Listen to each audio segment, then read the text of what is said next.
Wolfman, thank you so much for tuning in. And I'm here today with a childhood idol of mine, Julia Butterfly Hill. And you spent like a lot of time in a tree in your bare feet to preserve it and protect it. So can you tell us a little bit more about that? Well, I was 23 years old, and I found out that over 97% of the ancient redwoods are already gone, and that we're still logging them. And the way that we're logging them is highly destructive, causing mudslides that destroys habitat for endangered species, as well as destroying people's homes, that we follow up the clear cutting with lighting them on fire with diesel fuel or with napalm, turning a beautiful ancient forest into a toxic wasteland. And when I heard that information, I just felt deep in my heart that I had to do something, and I didn't know what I was going to do. I'd never done activism before, but I knew I wanted to do something. And then I heard that there was this action called tree sitting, where you could sit in a tree and try and bring attention to what was happening, and also try and protect the tree that you're in.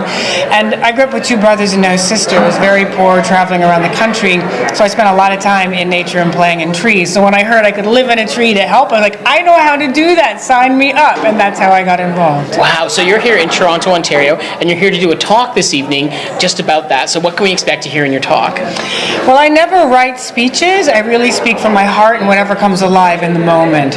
I definitely am passionate about reminding us that we are of this earth and we are from this earth, and we need to begin exploring what that looks like, what that feels like, how to restore and heal that torn connection of this relationship, and then how we then take that relationship into our lives, whether it's a workplace or our families or our communities. How do we take that healing and restoration with this earth and then bring that into our world and into our communities, that hopefully that we can turn the tide of one that's been very harmful and very destructive to one that's more loving and caring and compassionate. Wow, that's a beautiful, beautiful message. So now, when you look around on the internet, I see people do things like they name children after the tree that you were in. How does that make you feel that you went from a simple act of activism and now dedicating your life to it, to see that legacy?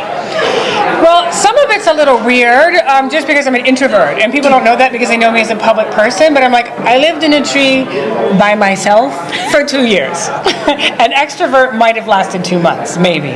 Part of the reason I was able to last 2 years is because my nature is an introvert. So part of it is a little strange for me, having all that attention, because the introverts in me is like, nope, not me.